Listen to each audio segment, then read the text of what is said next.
Hey guys, and welcome back to another episode of the Warwick F1 show. This is the 49th episode of the 2025 season, and we are back at you with another race review, looking back at the events of the Brazilian Grand Prix, which has seen Lando Norris take a 24-point advantage and completely reversing his fortunes over the course of the last few races, and now looks set to take home his first Drivers' World Championship, as he finished ahead of a surprisingly competitive Kimi Antonelli, who really showed his worth in a season where some people have definitely had his doubts. They were joined on the podium by Max Verstappen, who put up an incredible drive of the ages, starting from the pit lane and recovering to third place in spite of having a slow puncher. We'll go through all of that action and more over the course of the next hour or so. I'm joined by my two co-hosts, Lucy and Daniel, as per. I'm also joined by returning guest Alex and a new guest in Arran. So thank you all for coming onto the show. My first question will be just about the race in of itself. If I asked you to rate it out of 10, first starting with you, Arran, what number would you appropriate it to and why? I'd give it a solid 8 out of 10 if I'm talking about just the race itself. I think it had some surprises, I think even Antonelli getting second was a surprise, and it also had lots of incidents, questionable decisions. I thought that there was quite a lot of controversy, which is what I like to see in a race sometimes, because sometimes I feel like the last couple of races and a couple of over the season have just been like 78 laps of nothing, but there was constant action, and I like that it was a bit damp sort of between both days, so you kind of didn't really know what the weather was. It was a bit unpredictable.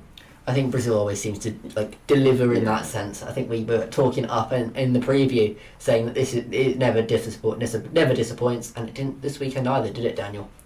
No, I mean, we had typical Brazil, really. You had great drives and disaster classes from different drivers in the same weekend. You had great on-track action as well, loads of overtakes, delicious two-stop strategies. Maybe they should have been one for a couple of drivers, but maybe we'll talk about that. And just in general, a great weekend of Formula One, which is, like you say, what we've come to expect from Brazil on a sprint. Going to miss it next year, but I'm still salty about that one. I am too, honestly, but we'll get into that we'll get in that later. Alex, how about you? We've got some good reviews. Are you also going to join them? I think that this race has been all right. I can say I think it's been solid. I would say 7 out of 10. Because I do feel like there's been a bit of action, and especially in the first few laps, unfortunately involving the Ferrari drivers. But still, I do feel like it was an excellent bit of racing. And just watching, my eyes were of course glued on one man, Max Verstappen. He legit performed one of his best races ever. This is actually the first time that he's come out of Q1 where it was not like his, where it was actually his fault. Like, not a penalty or anything to do with the car. It was just his fault. He was too slow.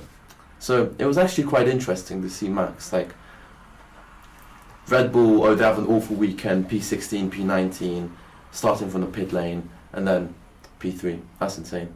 I would give it a 7.5 actually instead of a 7. We don't like points. I want a definitive answer. Is it 7 or 8? Alright, 8. Let's go 8. Okay, 8. How about you, Lucy? I swear you've given a race a 0.5 of a result. I changed my mind. I changed the rules. I'm sorry. Whoa, since when was this podcast hosted by the FIA? No, I too really like this race. I unfortunately couldn't watch the sprint due to being busy. But the race itself was really fun, and I don't know, I think I probably am looking at it a bit with rose-tinted glasses. I came into the weekend expecting that I'd like Brazil. I thought the setup from kind of the starting grid was sort of primed for something really interesting to happen, and so then kind of when something interesting did happen, I kind of felt so vindicated that it just made me enjoy it for the rest of the race. I'd give it an 8. Maybe, interestingly for Aaron saying that he likes it when there's a bit of controversy, I actually think that some of the controversy and the fact there's still a bit of debate going on around some of the decisions actually lower it a bit more, in my opinion. Because I love it when the racing's exciting, but I don't like it when the main thing you're talking about after a weekend is, oh, wasn't that penalty stupid? No, I want to be talking about, oh, wasn't that drive great? Which there has been a lot of, but also, yeah. It's the whole idea of having something sour in the mouth, or a bit like a bitter aftertaste, right? Bittersweet. Bittersweet. It's bittersweet. Like, I think I would also probably put it to an 8. I think the level of entertainment is really good. Like we've always said, Brazil always seems to serve up a classic, and it didn't disappoint again. It's also a race that has brought significance from a championship perspective, but it's like a massive amount of significance. But even like throughout the field, there was good strategies. Liam Lawson was able to pull out a one-stop and finish in the midpoint, which is pretty impressive for an RB. Verstappen obviously had his incredible comeback drive, demonstrating once again that he's by far and away the best driver on this grid, by a country mile. But overall, yeah, don't really think there's much else to complain about outside of some of the stewarding decisions that we will debate later on in this episode. So I'd also say it's an 8. Lucy, it's time to hand it to you for our race rundown, so take us away. Yes, thank you. I'm aware my race rundown is usually a bit less fun than Daniel's, but I'll try my best. Lando Norris took him a very dominant win. He was there. It felt very reminiscent of 2023 Max Verstappen, where it would just occasionally pan over to him like about once every 20 minutes just to be like, yep, that's correct. He hasn't in fact DNF'd, or you'd see him have a pit stop and you're like, oh my god, I forgot he was there. But yeah, he was there. Second place, Kimi Antonelli. People will say that Kimi Antonelli being so competitive was absolutely unpredictable, and I beg to differ. But no, really great weekend, completely outperformed his teammate in the sprint as well. Best race start, best race result, second podium of the season, just really, pretty flawless from the guy, given that he is younger than me, which I'm definitely not salty about. Max Verstappen in P3, I think for anyone else when they're starting from the pit lane, we probably wouldn't have expected to see them up there, when we certainly didn't expect to see Esteban Ocon in P3, did we? But somehow with Max Verstappen, we were just surprised that he wasn't in P2. But no, just very good. Admittedly, we'll talk about this later, but he got like a puncture on the first or second lap that seemed to actually make it better, because he didn't have to spend any time on the hard tyres, which just seemed to be what everyone hated the whole time. So the moral of the story is get a puncture on the first lap and you'll finish on the podium.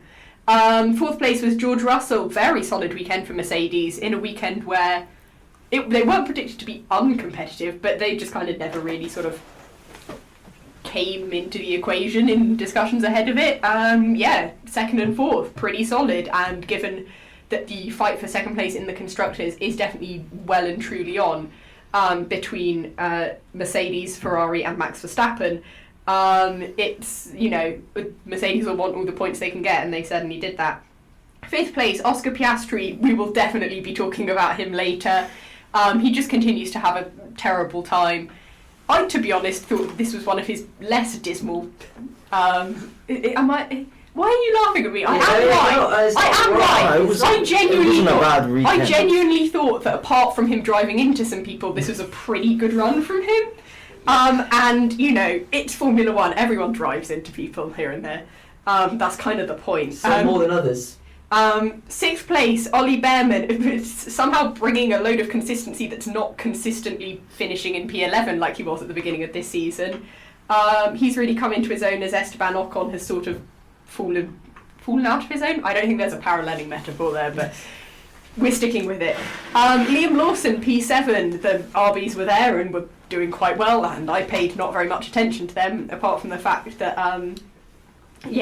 towards the end of the race, it seemed like P8, his teammate Isaac Hadjar, really wanted to try and overtake him. Firstly, Nico Hülkenberg tried to overtake Liam Lawson and failed. And then Isaac Hadjar overtook Nico Hülkenberg and then went after Liam Lawson. And so I became more invested in that than like the front of the field for the last 10 minutes. But anyway, speaking of Nico Hülkenberg, he was in P9. Sauber is somehow last place in the championship despite having 62 points and a podium, but the midfield's very competitive this year. There's 20 points between them in 9th and RB in 6th, so all to play for there. And Pierre Gasly actually getting points for Alpine this weekend. I know, 2 whole points, because he got one in the sprint, I think, as well. Yes, he did. So, incredible. That's 1/11 of Alpine's points total in one weekend. Get him. I think he would have preferred another P3 rather than a P10, but you've got to take what you can get. Yeah, beggars can't be choosers. P11, Alex Albon did not get points, but I love him anyway. Williams can do no wrong, and you can fight me. Esteban Ocon in 12th. I said he did kind of abysmally. That sounds like he DNF'd in like the third corner. He didn't. He did finish, and fairly competitively as well. Just compared to his teammate, he was a bit... Carlos Sainz in 13th. Got involved in a bit of an oopsie with... Was it Yuki Tsunoda? Who was it? Hamilton. Hamilton, that was it. God, there were so many incidents in the first 3 laps, I just can't keep track of any of them. Got in a bit of an oopsie with Hamilton on the first lap, but, recovered to a masterful P13. Then Fernando Alonso in P14, he's number 14, he finished P14, it was just meant to be, and I have nothing more to say. Franco Colapinto has a new contract and a new P15 in his Alpine.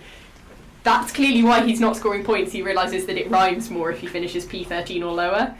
I'm so sorry. Yeah, disgusting that is. Then Lance Stroll in P16, he was there. And Yuki Tsunoda in P17. I think we might talk about this a bit later anyway. Red Bull didn't change his setup, like they changed Max Verstappen's, and he was kind of there. And he got in a bit of an incident early on, and 100% successfully served all his penalties, guys. There was nothing going on there. No, the Red Bull didn't mess anything up, but he was in 17th place. And then we get on to the DNFs. And if you're wondering, where are my Ferrari drivers? Well, the answer is here. Lewis Hamilton had a collision with Carlos Sainz, got a penalty, got loads of car damage, served his penalty, and then promptly retired, which I think kind of sums up his season fairly well, not to be harsh. Charles Leclerc, arguably even more unlucky. Have you been involved in an accident that wasn't your fault? Charles Leclerc certainly was. We'll also be talking about that later. Somehow, the least involved in the incident. It was really funny. It was called the Piastri Antonelli incident, even though Leclerc was the one who DNF'd from it, which I just found really funny. And then, because no one can have nice things at their home race, that's a lie. Like, literally any stats will tell you that's not true. Gabriel Bortoletto managed to DNF both the sprint and the actual race. It just... a bit of rotten luck. It was, I was a bit sad, to be honest, because he got like half a lap in. Yeah, like that is a home race weekend to really forget for him. But you got to suck it up. You got to charge it. Unfortunately, if you're them. But thanks for that race review. Let's start with probably the biggest story. Well, not the biggest story, probably the most pertinent to the championship, which is Lando Norris taking sprint win as well. Honestly, couldn't really have gone much better from, can it, Alex? I do believe that, Lando, he's actually, like, ever since, Zandvoort and that sort of run of races after Kota, he's, like, actually gotten a grip of himself and, Gotten a grip of himself. You're saying as if he was, like, he was going crazy or something. Like, he's locked in, that's what I'm going to say. I love that actually as well. Locked in. I do think that, like I said in, 3 episodes ago, I think... it's not Oscar's form of races, and I do think Lando is quite good at finishing end of season, especially like Abu Dhabi where he got the win last year and that sort of thing. So definitely confident in Lando taking this home. I mean, it's his to lose. Like if he doesn't win the championship, then yeah, it's his fault. So. Aaron, do you agree with this sentiment that it is in his hands entirely now, and this isn't something he should drop? I don't think people should be as harsh to Piastri as I think a lot of people are, because people have to remember that it's still only his 3rd season in F1, and Lando has had this team built around him for 6 years. Lando was also the one that was at the front last year when they were fighting Max up when they thought they had a chance, but he's had that experience of fighting for a championship, and this is Piastri's first experience. And honestly, I don't know, because you can't tell where McLaren are going to go with the new regulations. So he might never get this chance again. It might be a Mark Webber type thing, his manager actually. But I think people have to also accept that Piastri getting 2nd or 3rd in the championship isn't the end of the world. But objectively, I kind of agree that Lando has just sort of locked in a way. I think the thing that held him back at the start of the season was he talked too much And he used to beat himself up in the media constantly, like every race, especially after Canada. He just said, "Oh, I'm just being an idiot. I'm stupid." All these words, and then sort of when you saw less quotes coming out from the media, you saw more results on the track. And I think sort of John Elkann seems to think about his Ferrari drivers, but it's good that I think he's sort of matured quite a lot. It took him his time, but you can see sort of how that mindset of a champion is starting to come through, sort of that Max-esque or that Lewis-esque mindset of I don't really care what people have to say about me, because the more you're hated, the better you are, in my opinion. I think I completely agree, and you can see the demeanour that he carries himself in interviews now. He's almost like one-word or three-word answers to him now if they're trying to... Obviously the media will do their best to try and bait in a good answer, but I think he's wizened up to that now. So you can see that in that sense, and also he's also been scarred by that Verstappen title battle. I'm doing it in air quotes because it didn't really last that long. I felt it kind of died before it really began to take off. But you can tell that experience he's taken that on board. In terms of a lot of people did get onto his back because of that. I think that's just the nature of sport nowadays. You see it in football; they're very quick to get on the players' backs and stuff, and it's exactly the same thing here. But I think going through that once, understanding how that is and how to navigate that, I think he's really, like, that's been a big thing. On top of that, his actual driving has improved too, because we're seeing him find a yard of pace now that we didn't really see early on in the season, did we, Daniel? Yeah, for sure. I think, he is still critical of himself, but it's easier to be less critical of yourself when you are performing better, of course. So he's not coming out with those comments anymore because he's doing a better job. Obviously, the team have played their role in that, and why you reminded me earlier that there was a suspension change between the McLaren drivers earlier in the season, which Piastri did not opt for, but Norris did, which obviously gave Norris a bit more feel through the steering wheel that he felt like he was lacking earlier in the season, which wasn't allowing him to maximise certain tracks where there was low grip, for example, when he needed more of a feel like what Max Verstappen has many tracks in the wet, slippery conditions, for example. But yeah, Lando Norris, his mentality has shifted, I think. But I don't think it was ever about pressure for Norris. I don't think he's just got used to the pressure or anything, because I always bring this up. It was Abu Dhabi last year. That was the most pressure that Lando Norris has been in a Formula 1 race in his career, because the entire Constructors' Championship hopes of McLaren was resting solely on his shoulders. But he managed to carry them to not a dominant win, because Ferrari were quick, but an assured win in which he made no mistakes. So I don't think pressure was ever the problem. I think it is simply just a case that sometimes he just got in his own head. But he doesn't seem to anymore. Maybe it's some mind management, sports psychologist perhaps that he's enrolled for, which is helping him. And crucially, the mistakes that he was making earlier in the year in Bahrain, for example, loads of small mistakes in qualifying that amounted to tenths. Now he does make mistakes because that's just the McLaren car. It's not easy to drive, but they're hundredths, they're not tenths. And I guess that's just part of the crunch time Lando Norris that we're seeing. Martin Brundle likes to call it an overdrive gear, I think he says, that the drivers get when they're in these title fights, which Piastri's maybe found an underdrive gear or something, I don't know, but Norris is paying off, that's for sure. It's a case of, like, are you chasing losses, right, in terms of time? You naturally will try and recover that by any means necessary, and that tends to mean that you're stretching the car's capabilities. Coming back to you, Aaron, another thing that's worth talking about as well in terms of his performance is when he has been under pressure from another car behind. I'm thinking the sprint here in Brazil when Antonelli was actually relatively competitive and chasing him down with the different tyre compound. He's been able to navigate that no problem, because Brazil's not a track where it's difficult to overtake by any stretch.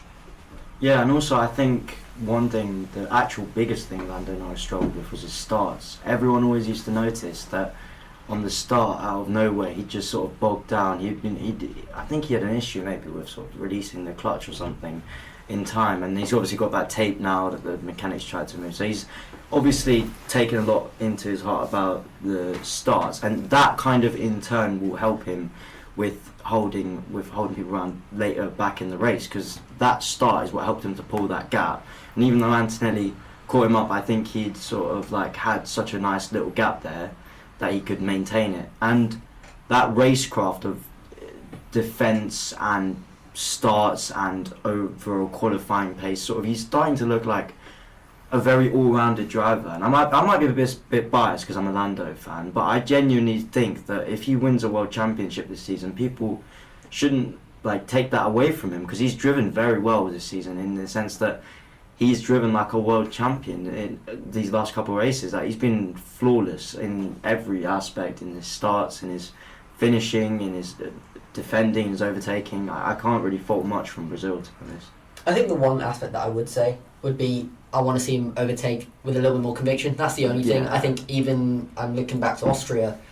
Not Austria, the US. I meant Austin, hence horror from my end.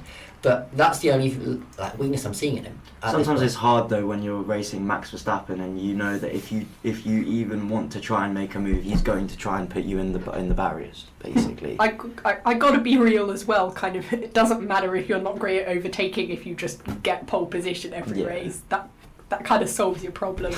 I also, though, you said you were biased because you're a Lando fan. I think anyone who's listened to this podcast will know before, especially anyone who listened to the podcast where I just randomly started speaking in an Aussie accent for some reason, will know that I kind of do lean more towards the Piastri side of the garage, but I can't fault Norris. I'm not one of those fans who will kind of have anyone but my driver in air quotation marks. It's not that big of a deal. Win and kind of throw a hissy fit. If he wins this championship, which statistically it's looking likely that he would, I kind of would like to see maybe a slight little point swing. Not actually really because I want Piastri to win anymore, but just because we were kind of promised an exciting championship battle that I want Piastri to at least be 24 points behind going into Abu Dhabi, so it technically finishes in Abu Dhabi. But that is just me being a little pedantic. But honestly, fair play to him. He has had some exceptional drives this year. He's had some ones which aren't so great, or some moments which aren't so great. But I genuinely think that every driver at some point over the course of a season will make mistakes, especially when the season's so long. You can't expect someone to just be on the top of their game for that long, no matter how good they are. So honestly, if he wins the championship, fair play to him. And if he doesn't, then something fairly exciting has clearly happened in the last 3 races, and we'll probably be talking about that come Abu Dhabi. Yeah, I mean, I think now he's got this race win essentially advantage now, right? He's 24 points, at 1 point off a race win.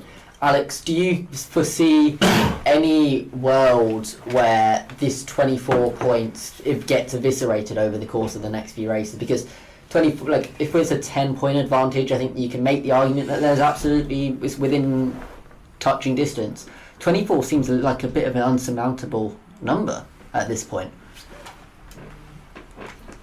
I think via the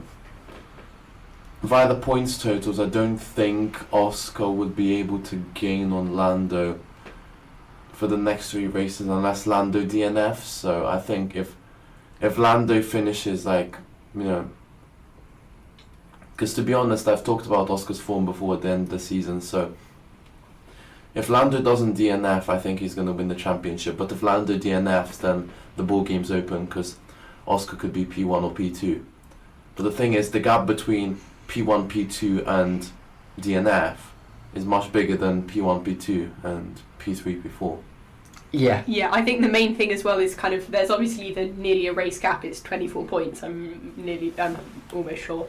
I think for me the main thing is that we've got 3 main races and a sprint left, and the gap between P1, P2, I also not even accounting for the fact that maybe McLaren haven't been the strongest Vegas historically, because that's a matter for the Vegas preview.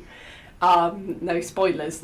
But the fact is that if Piastri wins every race, including the sprints, and Norris finishes second, then Piastri gains 22 points on Norris, so Norris is still ahead by 2 points come the end. So if anything, for me, that statistically is the more important statistic than the race win, because I think if DNF start to come into it, then it just we've seen this year what having a DNF can do to your confidence in setup or your driving style, let alone if it's because of an engine thing and you have to take an engine penalty because you use too many parts or something. Forget about that. If they finish 1-2 every race, even if Piastri's ahead, then Norris will still win. I think that's such a luxury to have at this stage when we've got 4 opportunities to score points. You just need to finish second. I think that this is probably the most perfect opportunity for Norris in the sense of he doesn't really have a lot of pressure to blow a qualifying lap out the water, for example. Let's move on to the other big performer in a positive way, and that was Max Verstappen, because he had a pretty horrible qualifying. At first, like Alex mentioned prior, it's the first time he's really been in Q1 on pure pace and not because of reliability or incidents or anything like that. Yet he was still somehow found his way to the podium in spite of having a slow puncher, which was unforeseen. Daniel, how impressive was this, firstly? And secondly, do you think there was a chance of him winning this race? Ooh. Because I think I get the impression you might have an opinion about that. I do. I have half an opinion on it. Okay, how impressive was it? It's Max Verstappen level impressive, right? Pit lane to P3 is something that I almost expected, but didn't, because I thought the car wouldn't be there, right? I mean, they changed the setup drastically. Max Verstappen, it was basically a 60-place grid penalty from the amount of engine components that they had to change as well, because he used the 5th of about 4 components and the 3rd or 4th of a couple of others. Anyway, it was a lot that they changed on the car. But I didn't think it would be enough, frankly, because I don't think Max Verstappen did a terrible lap in qualifying. The car just was not there for him, and it was the same for Tsunoda. So the fact that they went into race day starting from the pit lane, I thought maybe he'd be lucky to get into the low reaches of the points. But to drive the way he did so aggressively and to pull off the strategy that Red Bull did for the most part was really impressive. I mean, yes, maybe the puncture even kind of saved him in that he didn't have to do too many laps on the abysmal hard tyre. So that could, have played into his hand slightly, because the medium tyre was just the better race tyre overall. You could attack on it, you could overtake, easy. Could Verstappen have won by staying out instead of boxing? I actually believe no. So I was in the Clarendon watching the race. Everyone started complaining when Verstappen was boxing, and in my head, I hadn't thought that Verstappen would stay out, because he just, in my opinion, just wouldn't make it. So, especially because the last corner, Junshao, I think it is, you have no traction coming out of that when there's high deg. And Norris, in that McLaren, which was the much better car, especially out of that corner, would have just outdragged him with the DRS, right? So I don't think the win was on the cars. I think Jolyon Palmer now analysed it as well. He would have made it to second, maybe, which I know it's a better result than he got. But it was already marginal 2 seconds anyway in the end, because he was closing on Antonelli, so it wasn't really a big loss. And Verstappen's strategy was aggressive in the race anyway. He was an aggressive driver, so I just think it was the right call to make him go on the attack. Aaron, were you surprised by Verstappen finishing in third? What did you expect? What did you expect going into it? Because Daniel, like you mentioned just now, expected it to be lower regions of the points. I probably expected a similar position, in truth. I didn't expect that Red Bull to really have the level of competitors it showed on the Sunday. I mean, I sort of took him starting in the pit lane with a pinch of salt, because, as everyone knows, Brazil is so variable. So I was thinking it could be anywhere from P1 to sort of P20, because you just don't know what can happen on Sunday. But I think if he hadn't got that sort of mini weird puncture thing, I think he could have even been up there, fighting with Norris potentially, because you've just seen when people write Max off completely. If there's a 15-second gap he's got to close in 20 laps or something, he would just pump out lap after lap after lap, and he's so consistent that I thought maybe if something happens to Norris, he loses some traction, he slips up, anything, Max will be on it. And I've noticed the way he drives as well, the way he sort of gets past his opponents sometimes, is he likes to pressurise them into sort of making those sort of slight mistakes. And we saw with Antonelli, when Max was chasing him, Antonelli sort of had that snap when they were going around that bend, and I think it was tracked sort of in the middle of the track, and I think I expected Max to go out there with all guns blazing, but he still blew my expectations away. Even if I expected high, it's insane what he did. I'm gonna be real, this may still be me being slightly scarred from watching that one F2 race at Monaco earlier this year, but every time someone starts in the pit lane, I'm like, wow, what a great strategy. You're definitely not going to be caught up in any first corner incidents. Those didn't happen to the extent that like 19 cars DNF, well 18 apart from Verstappen and Ocon. God, can you have imagined if it was just Verstappen and Ocon fighting for the win? Same podium as last, well, the same top two as last. Same top two as last year, and Gasly just drags it to like turn 3, and then you get the same podium. Sorry, I'm getting distracted. You are getting distracted. I'm sorry, I'm a bit tired. But no, I think that it's interesting that you say that without the slow puncture you thought he might have been up there for the win, because I said it a bit in my race rundown. I truly believe that slow puncture kind of saved him, because literally the only thing that any driver who was on hard tyres was ever saying over their radios seemed to be how much they hate the hard tyres.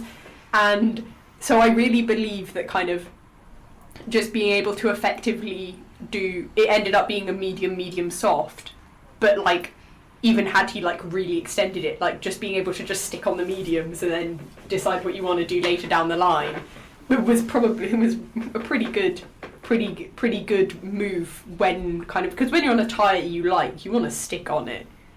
Yeah, I think I do think that probably was a bit of a fortunate slow puncher from a strategic point of view. Alex, my question to you is an interesting one. Okay, and that is there any other driver on the grid that would have been able to make that drive that Verstappen did? Or if not, who would have been the closest to do that? Oh, the thing is, this is the question on, if we remove the cars, like if you make it like F2, F3 style, well, the cars are like basically the same, then who is the best driver? I mean, I think by far Verstappen's first, but second is actually like on the cards. I mean, to be honest, like the rookies are probably not there, but for the more experienced drivers, I would probably say, like, in big teams, I mean, of course, Norris and Piastri are both, like, great drivers. I know I've, like, ranted a lot about Norris when Piastri was good and Piastri when Norris was good. But they're actually really good drivers, and props to them for actually getting the most out of that McLaren. And, of course, Ferrari, I mean, Leclerc's better than Hamilton, so the thing is, like, he's kind of had just an unfortunate season, and I know he's made some of his own mistakes, but it's just doesn't really fit well in the Ferrari. Leclerc is quite a good driver, but then again, he sort of has the curse that he's probably staying at Ferrari for his whole career, and hopefully he'll win a championship, but it will be incredibly harsh if he doesn't. Leclerc's also in the mix, so I think it's either one of, and I would say Russell as well as the fourth guy. So it's one of Piastri, Norris, Leclerc and Russell. What about Bortoletto? He did literally do that last year.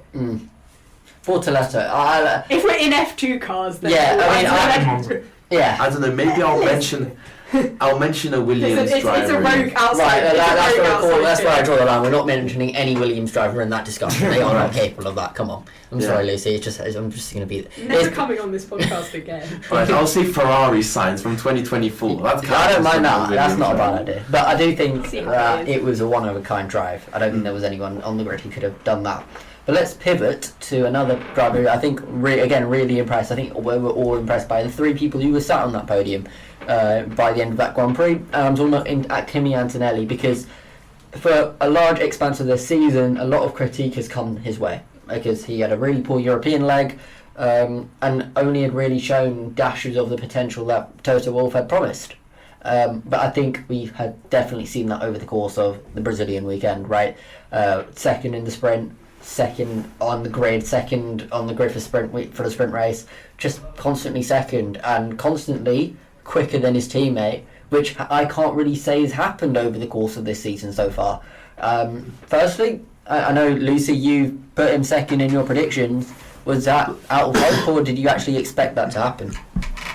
I will confess, as anyone who can see the rest of my predictions has probably got a good indication of, that was kind of just guesswork. I can't claim any particular foresight there, but it was hope more than genuine thoughts. But I do think that kind of, it's really weird because Antonelli's sort of like Schrodinger's driver. He's simultaneously overhyped and underhyped. Like, in terms of coming into the season, I think he was probably a little overhyped, just in the ways that I think rookies like you can overhype rookies when they come into the sport just by basically kind of putting too much pressure on them at the start. But then he became like really underhyped because I never really got why everyone was hating him so much. Does come from somebody who's kind of scared to go above 50 on a motorway, but like I don't know why we're ever hating on the guy so much.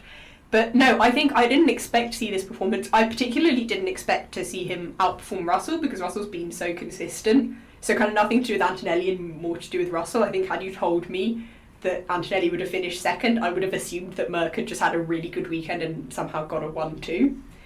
But no, I think that kind of unpredictable, but also when it not unpredictable in the sense that when it happened, I was like, I can't believe this. This is crazy. More in the sense that you probably wouldn't have guessed it in advance.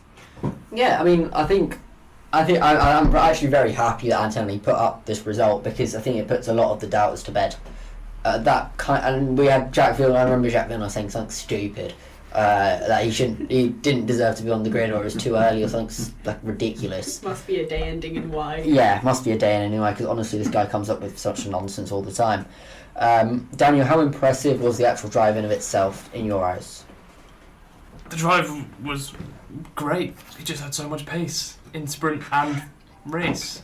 Which rhymes. And I forgot to say in qualifying as well. So many second places. Good for him. I don't know why he's so good at tracks, A, that he's never been to, and B, when it's a sprint weekend. It seems like you'd think the sprint weekends would not favour the rookies, but it seems to favour Antonelli above and beyond because he got that sprint pole in Miami, of course, way back in May before the slump. And during the slump I was saying, that's all you want from a rookie. You just want some flashes of pace, and there will be, fallow periods and crashes and things like that, and there were. But this has kind of come full circle again back to Miami, where it's, wow, this guy really is good, because George Russell, let's not forget, he's no slouch around here. He did win his first race, and Antonelli's just bested him on pace. Fair and square, really. There's nothing more to say than that. Mercedes did a good strategy as well. Nothing outstanding to help him. I'm going to say I think Antonelli was lucky in the collision that he had with Piastri not to be out of the race as well, and consequently the collision with Leclerc as well, because he made contact with both. But other than that moment of, let's say, poor decision making, I think it was a great weekend. Yeah, I mean, Aaron, what was your expectation for Piastri going into, not Piastri, for Antonelli coming into the season, and how has it played out for you compared to it? Because this weekend he looked like a driver who completely deserves to be at the top and the sharp end of the grid.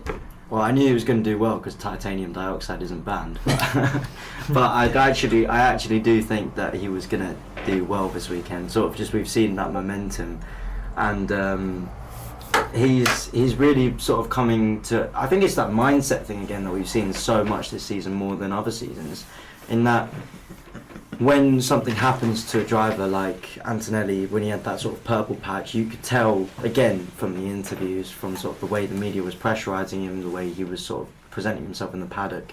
He seemed a bit down, he seemed a bit upset, he was disappointed in himself, and Toto was sort of like a bit also critical of him. But I like how at such a young age, like literally our age, like younger than some of us, like he's done so well to sort of adapt to the environment, and I think as he becomes more comfortable with the car, but also with being a full-time F1 driver, he will be able to put those results together. And I expect him to just keep this momentum going, and sort of like, well, from what Brazil showed us, he's hopefully on to bigger and better things now, like actually getting a win. I mean, I think what I was looking for this season was those flashes. I wanted to see little bits of his potential come out rather than see him consistently finish in the point. I think that's more impressive to me. I think consistency can come later, particularly at the infancy of his career, and it will probably be a pretty long one. He didn't have that junior team to step up from. Like Leclerc, he started at Sauber, then went to Ferrari. Russell started at Williams, then went to Mercedes, but he just went straight from F2 to Mercedes, which was kind of like, wow, that's a big step. And the fact he can go into one of the big four teams and just consistently, like, from the last couple of weekends, consistently sort of like be giving it to your teammate that's been there for a couple of years. Really, like, wow, this is actually, I think he's exceeded all of our expectations. Exceeded, interesting. Alex, I want to pose this to you. Firstly, what do you think that he's exceeded expectation? And secondly, do you? Let's moving on to the incident in turn 1, lap 1. Where do you think the fault lies? I mean, to be honest, like Antonelli, he had a pretty good qualifying. So, like before race quali and before the sprint, in fact, before the weekend, I thought he was gonna get like 4th or 5th. Like, cause the thing is, Mercedes, they're pretty solid usually in Brazil. Of course, we have the George Russell win a couple of years ago. So Mercedes are a pretty solid car in there, and yeah, I do think that Antonelli has been racking up confidence, because of course in qualifying he's got like five Q3 appearances in a row before Brazil, and of course with the race itself. With the race itself, he managed to like defend against Verstappen at the end, and yeah, I thought he was gonna finish like P4, but he even outperformed my expectations, because I thought he was gonna have a solid weekend. And moving on to the incident, where do people lie at turn 1, lap 1? Because I imagine we're going to have a bit of a diverse set of opinions here. Who wants to hit first, I guess, here? I'll go first.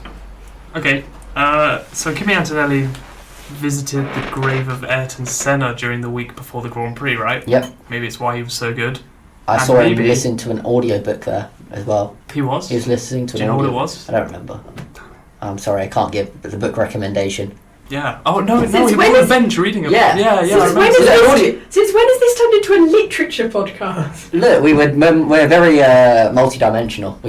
I need to know, was it English? Was it Italian? I Is don't he know. learning Brazilian? I don't know. No, It language would of be origin. Portuguese, not Brazilian. I'm so sorry. Yeah. I did know that. He was reading As- a book about the life of Ayrton Senna. I like that. Was it in English though? Thematic. Sorry. Do we know if it was in English or not? As partly a linguistics student, I probably should have known that they speak Portuguese in Brazil, and I didn't know that. It was just breaking. I didn't know that. That's fine. Okay. Admittedly, the dialect's Brazilian I think it was in Portuguese, Italian. so It was okay, right, it was in It was his in native Italian. tongue. Alright, you know cool. that? Because he said it was in Italian. He Okay. I missed So, this. you just zoom in on the cover and be like, that looks like an Italian. said, I was reading a book about Ayrton. It's called, obviously it's in Italian, the translation is driven to perfection. I want to 'cause- know what the literal Italian terms for I don't Can I read get it. it? Can I read it? Yeah. Read it in the original Italian, please. Okay. Yeah. which I'll check one? that out later. Anyway, sidetracked. Give us a book review next episode. I will, don't worry. My point is, visiting Ayrton Senna's grave may also have been the reason why he just seems to turn in when other drivers are on the inside, and as if they're not there. And So- lap 1, turn 1 as well. Lap 1, turn 1? Was it lap 1? Yeah, it was like. it was after the safety That car. I think. Yes. It was That's lap. it. It was basically lap 1. That's, because it was that's after what the I, safety that's car. what I meant with the incident with Piastri, right? So the way I saw this, firstly, I kind of internalised the guidelines, which was a weird moment for me. I was like, oh, that's entirely Piastri's fault. What's he doing? He doesn't have his front wheel alongside the mirror. And then I realised the guidelines are utter rubbish. And I shouldn't be thinking that way, because there's no logic in them whatsoever. And the fact they are guidelines, but they stick to them so rigidly as if they're rules that need to be enforced, it's ridiculous. Anyway, I thought that this was almost entirely on Antonelli. He had much more space on the outside of the corner where Charles Leclerc was giving him a lot of room because he didn't want to be involved in a collision, understandably. And yet he claimed, I believe, not to see Piastri on the inside of the corner, which I think is poor awareness on Antonelli's side. Piastri was not out of control going into the corner. Let's clear that up. The stewards knew that. They said in their document, Piastri locked up because he was trying to avoid Antonelli once he realised he was giving him no room. He wasn't steaming down the inside of the corner. Piastri actually braked earlier than Antonelli and Leclerc going into that corner. So the fact that then Antonelli proceeds to follow Lando Norris's line into the corner, as if there is no one on the inside, yes, it acts in accordance with the guidelines, but it's not really racing ethics. And this is the thing about Antonelli, he's kind of like Max Verstappen, but worse. in that he knows the guidelines and he exploits them, but he always comes off worse when he does it. Because if we think back, I'm going to give you an example. Cota, this year, in the race, Carlos Sainz going down the inside of turn 12, I think it is, after the side-by-side section. Yes. Yeah. Carlos Sainz going down the inside, Antonelli again turns in as if he isn't there. Sainz got the penalty, I believe, because he wasn't far enough alongside. Even though Antonelli, so. Yes, it was devastating because it wasn't his fault. Even though Antonelli was the one who, in my opinion, and in most people's opinions, I think, caused the collision. Sainz did it on Behrman earlier in the race. Behrman was compliant. Antonelli does not want to be compliant, and that's how he gets himself into these collisions, because, yes, he just kind of turns in before the driver on the inside has enough overlap to earn the corner.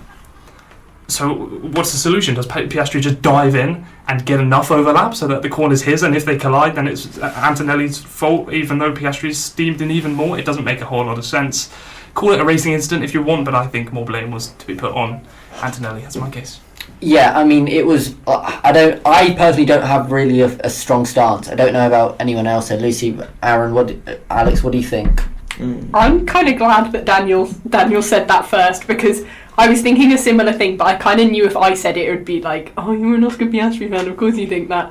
So I'm glad that Daniel's non-biased, so he said it first.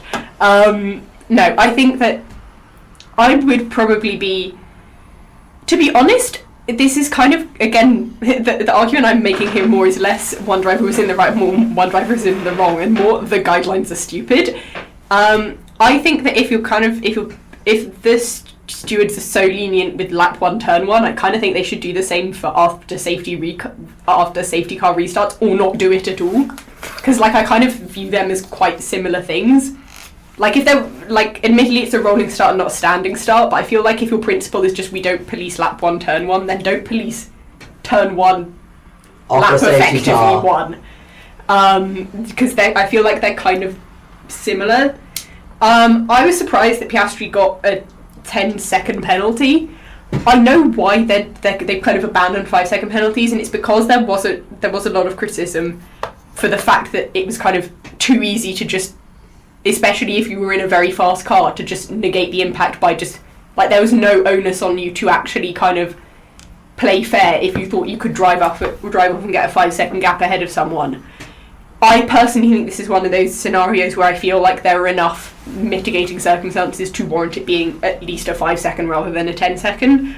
I saw the 10-second and I was like, that's pretty harsh.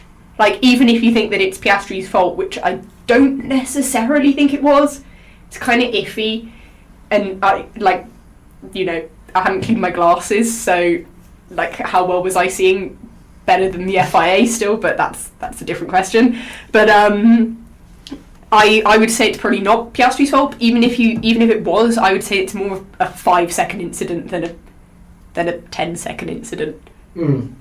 I don't really have a very strong stance, because I don't think it was a bit. I personally would say it's a racing incident, but that was my perspective on it. If there was any fault, I don't know. I'm very undecided. I don't know about you, Alex or Aaron. Do you guys have any particular stance? Do you agree with Daniel or Lucy here? No, I agree with the bit. I agree that it should never be. That's never a 10-second penalty. I think that it has to be more. The problem is, if I look at the stewards' decisions sort of over the last couple of years, post 2021, a lot of them have been not harsh enough, and then you sort of see them start giving these massive 10 seconds or drive-throughs, etc., and you think, oh, well, actually, now they've taken it too far. So they're just being very inconsistent, but. I think, in a nutshell, it's a racing incident. I would even go as far as say that no one should have been penalised. I think it's just unlucky. If you're going 3 wide into turn 1 and that S section, of course someone's going to end up going off the track. It happens almost every year. It's inevitable. So I don't think that's 10 seconds. I think it felt like a bit of a muchness. Yeah, it's just the Brazil lap 1 or restart chaos. It happens. It's a quirk of it's the way the track is designed as well. Yeah, it provides the opportunity to have the 3 wide, but it also means that you may have the issue of people steaming in down in the inside, which from a regulation standpoint, they're allowed to do, I guess. We have gone through the regulations so many times on this pod and just complained about it for good reason, because honestly they are absolutely horrible. New 50th podcast idea. We should read do the that. FIA guidelines and talk and just talk about how horrible they are. We should for a start whole making episode. our own regulations. That's what we I should do. genuinely want to do an episode at the end that's just every penalty that was given this year and why they're all wrong. Because about 70% of them probably were wrong. A tier list of ranking the penalties given this year. I think this brings an interesting question, and again I'm giving you the interesting question here, Alex. Is this a quirk of the actual stewarding themselves or the regulations? Because generally we tend to pin the blame on one or the other. Do we think there is one reason to pin it on here? I mean, based on the penalties that we had recently, like they have been sort of overinflated. So the fact is that I think because it's like live, like the penalties ended out live, are usually like, you know, I know there's like some sort of things which are like, oh, after the race, that's more regulation stuff, whereas in-race penalties are mainly stewarding decisions. So I do think that the stewards are a bit more to blame than, because, you know, they're actually like live and that sort of thing, and they have to be like non-biased and all that stuff, but I think they're just trying too hard and are just punishing, well, teams. I know, like, if you're a driver you have to like be punished, but it shouldn't have to, because, you know, like when Behrman, like one time Behrman got a 10-second penalty and it screwed him from like second to, like 6th to 15th. Yeah, I think like the whole idea of not having a 5-second penalty, I don't think they should bring it back personally, just because of the reason that Lucy said we'll always have a dominant team, and dominant teams tend to not have the best car to overtake in. I'm thinking, or like a little bit more difficult to in the dirt, yeah. So they will always try, and in that case there's motivation, because you know in clean air you're going to make those 5 seconds up. I think, yeah, I agree, but I think it's good the way they have it in that 5 seconds is given in the case of mitigating circumstances. Okay. It's not just malicious Perez, Singapore 23 up the inside of Albon, booting him out of the way and then taking off the road because he's got a much faster car and he can do that 5 seconds, not a problem, he'll tank it. But if there are mitigating circumstances, which I think there were for Piastri in the race, I think 5 seconds is more acceptable. Okay, yeah, I can get on board with that. Let's move on to just quickly going through a couple of the midfield drivers that have to be worth talking about. I'm thinking Ollie Behrman, who finished an incredible 6th, bringing the level of consistency that we wanted to see out of someone who, it does feel it is his rookie season. I know he had a few races last year. I would still consider him a rookie. But coming off the back of a very good weekend at Mexico, bringing another top 6 result are never going to hurt. And then the 2 RBs also in the points as well. Liam Lawson pulling off a very good one-stop strategy to hold off his teammate, who finished in 8th if I'm not mistaken. It was 7th, 8th for that team. Out of the 3, which one was the most impressive to you, Aaron? I'm gonna have to go with Behrman, to be honest. Like, it's the basic answer, but I think Behrman just. I think when you take into account the last couple of weekends as well, and the momentum he had going into this weekend, you know, that P4 he got has his best ever result. Sort of, that's no joke for a rookie.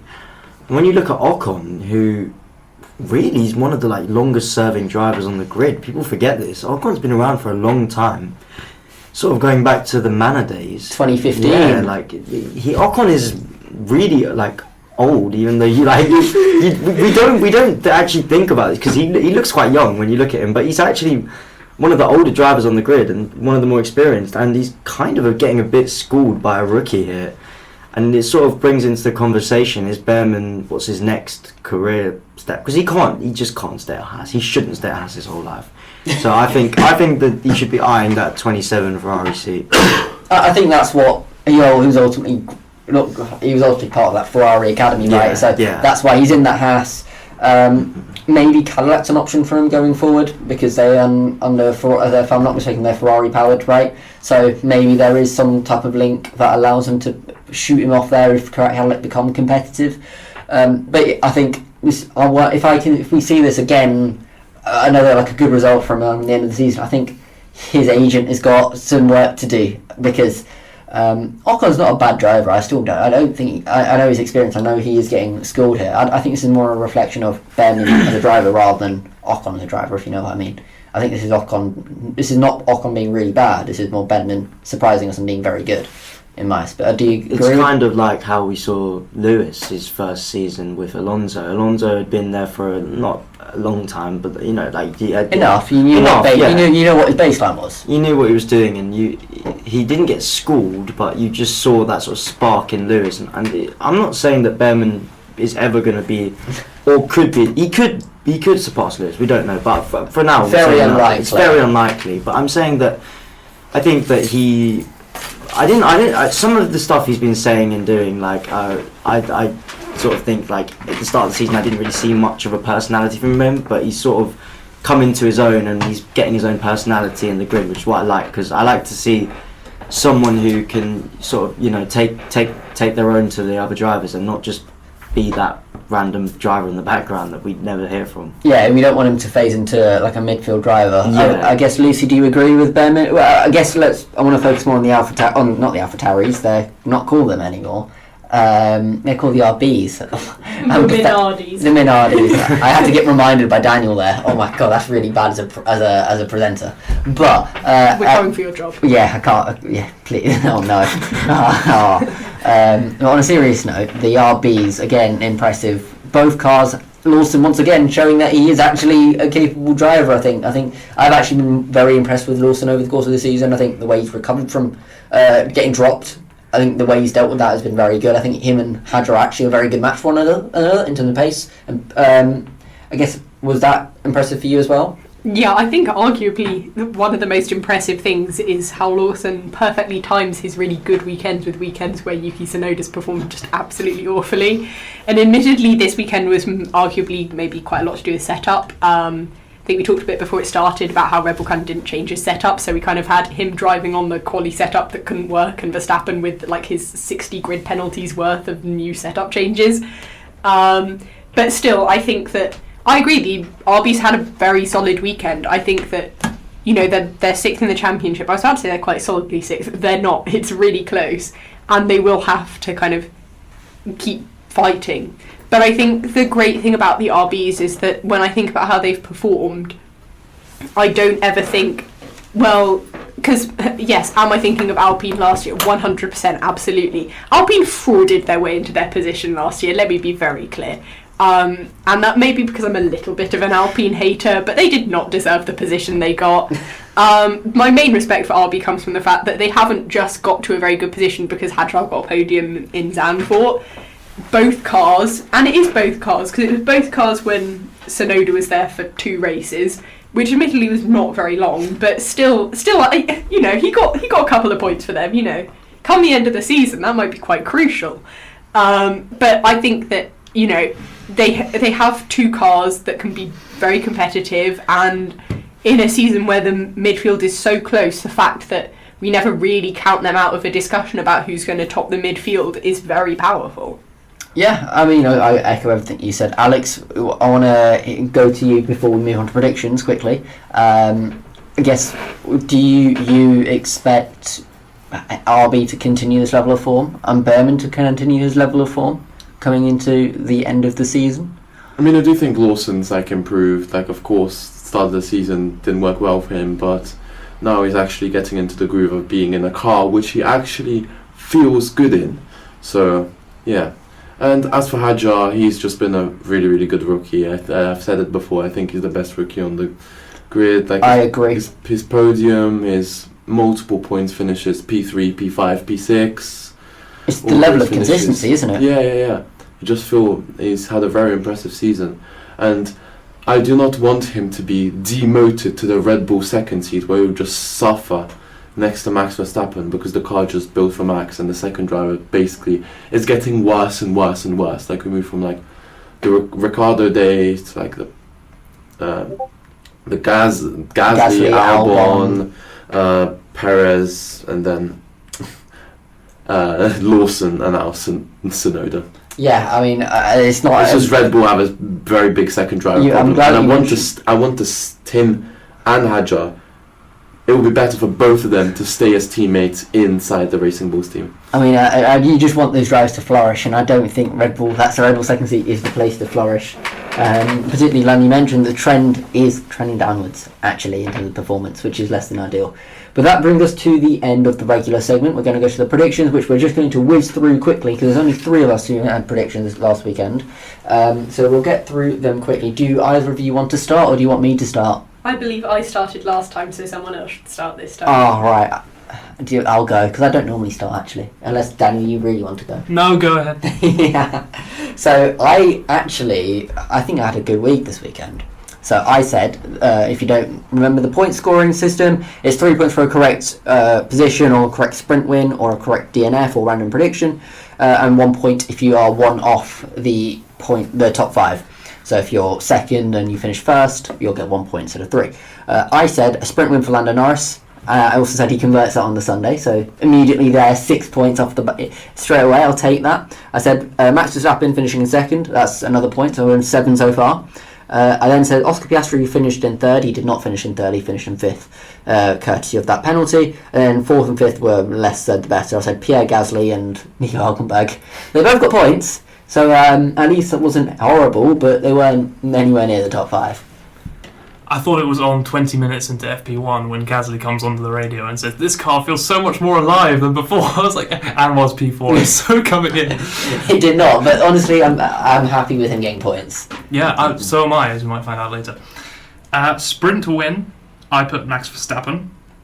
Nope, thought he might. It's the opposite, really. Wasn't very good in the sprint. Was nowhere near it. No, a bit mediocre, to be honest, before they changed the... entire car? Yes, the entire car. P1, I put Norris. Woohoo. Correct. Predictable. P2, Piastri. No, it was probably on without the penalty, to be fair, but unfortunately not. P3, Hamilton, which is just an awful prediction. I think he sabotaged his race twice when he turned in on signs at the first corner and then drove into the back of Colapinto, unfortunately. P4, Verstappen. That was probably looking optimistic before the pit lane start, and he went higher than that, so no points. And Leclerc P5. You got 1 point for that. Verstappen finished third. Yeah, he did. Yeah, sorry, I thought second for a moment. Yeah, Leclerc P5. Nope. He was not in the top 5. He was not anywhere on the grid. He was in the garage. Yeah. Lucy, how about you? What was your sprint win top 5? Oh, I remember this was like... What did I actually write here? Okay, I've got what you I've got it. There's just... This isn't video, so there's so many scribbles. I've crossed out so many things. Did P5 Colapinto? No, I crossed that out. Don't worry. Wait, you had that at any point? Yes. Bloody hell, man. I was really tired. I wrote these at 6 a.m. I woke up, had a brainwave, and went back to sleep. And then corrected them all later. That's an awful brainwave if you're putting Colapinto P5. Hey, I did well on these. Sprint win Verstappen. Fairly. Yeah, she did alright. Adequately. I've done better than some weeks. Sprint week. Sprint win. Sprint win, I said Verstappen. He didn't. But I maintained that it wasn't that bad. P1, I said Hamilton. We don't talk about that. P2, Antonelli. That's 3 sweet points for me. I nailed that. P3, Hadjar. No. P4, Bortoletto. No. And P5, Verstappen. No, because he was in P3. So that's 3 points. Hadjar, Bortoletto, Colapinto is 3, 4, 5 before. No, I initially had Russell, Leclerc, Hamilton, Piastri, Colapinto. Yeah, you smoked something good. We need the first ever minus points, though, I think, for Bortoletto P4, though, because that did not very well at all. Well, she did. Wait, why are we changing the rules halfway through the season? She did also say Hamilton P1. That's even worse. Oh, sorry, yeah, no, it is. Yeah. I'd say Bortoletto's worse because he DNF'd earlier. 0 laps in the car. 0 laps. Right. The whole weekend. I was like, it can't get worse after the sprint. You should have sat it off and gone home, to be honest. After the sprint, I was like, this can't get worse. It can. It can. Hamilton. Alright, let's go through DNF and random prediction, then we can close out the show. I got the Bortoletto DNF right. I think I said exactly this. People in the home race weekend tend to always have a bit of a curse. I predicted that perfectly here. Good job. Wheel knowledge. Wheel knowledge. I What do you know? got to concede you did well on that. Yeah, wheel knowledge. What can I say? That's why I present. And he's a rookie, so. And he's a rookie, by the way. I am continuing to bully rookies. It's my favourite thing. I look forward to it always. I feel so sorry for Arvid Lindblad next week. Yeah, it's looking like a long day for him. DNF every weekend. We're going to have to put a rule against that. No, no, you're not. And then random prediction was Stroll spinning twice. He did not spin. Did He did spin when Tsunoda tagged him. Yeah, Which was only once. but not twice. So no points there. But a good haul nonetheless. Did you see Colapinto said well deserved when Tsunoda Yeah. Stroll into a spin? I thought that was quite classy. From I like this fact that all of them hate Stroll. Yeah. They all despise him. I'm pretty sure Ocon's the only one who actually likes him. Yeah, they are friends. Ocon actually likes him. They play paddle together. Yeah. Well, paddle I think is usually like a doubles game, so you do need someone to play with. Yeah. I mean, you can do randoms. To be fair, like I've played with randoms before. That's fun. But less said on paddle, the better there. We're getting sidetracked once again. Daniel, how about your DNF and run prediction? DNF was terrible. I put Albon, just a bit anonymous. And random prediction, I got it right. I said Alpine top 10 finish. But you know what I was going to put? I was going to put there are going to be, I said this in the preview, there are going to be the same number of DNFs in the sprint and the race. But I went, no, I'm not Yeah, doing you that. convinced yourself out of it. It hasn't happened since Belgium 2023, guys. It did. What? 3 DNFs in the sprint, 3 DNFs in the Grand Prix. It would have been a generational random prediction. Instead I went boring, and I still got the points, but I somehow regret it. There's no style points. And we obviously reward style points with street credit. Yeah, that's famously bonus points you can get for being cool. Yeah. If we did, then I probably would have stuck with it. You've had some really good random predictions over the course of this year, though. Thank We do have to go through them Could and have see. been another one. Could have been another. Lucy, how about you? Yeah, once again I talked myself out of Ferrari double DNF for my random prediction because I was like, no, it's already happened once this season. It won't happen again. I've talked myself out of that twice this year, and that's been Zandvoort and this. So I just got to stop talking myself out of it. Yeah, commit. I said DNF Hulkenberg. I think I said this already. I did put all the drivers' names into one of those online spin the wheel things, and I spun the wheel. And then I just kept spinning it until I hadn't got anyone that ended up in my top 5 predictions. And so that's how Hulkenberg DNF'd in my eyes, but didn't in the race. He actually got points. And my random, someone starts on the full wet tyres. Nobody did. Everyone started on slicks. Yeah, which means that it's still the full wet tyres have been used a grand total of 0 times in races this whole year. I think we're going to go a full season without it. Yeah, if it doesn't chuck it down in Las Vegas, we're going a full season without it. Which is... I think it would be funny if someone started on the full wet tyres in Qatar or Abu Dhabi personally. Just do it for the funny. Just do it for the funny. Yeah, Red Bull will probably do it with Tsunoda, with the way they were operating on Sunday as well on his car. It's Jesus. Our poor guy's getting fed to the wolves, isn't he? But that brings us to the end of this episode of the Warwick F1 show. I want to thank my 4 guests who joined me in the studio. We'll be back at some point next week to preview the next Grand Prix, which will be Vegas, which we won't be watching in the Clarendon because it's at a horrible time. We will be doing a race re-watch instead. But we'll see. Jokes on you, I'll be up at 3 a.m. I won't. Well, that brings us to the end. I thank you guys very much for sitting at home and listening or watching, and we'll see you in the next episode for the Big 50. Goodbye.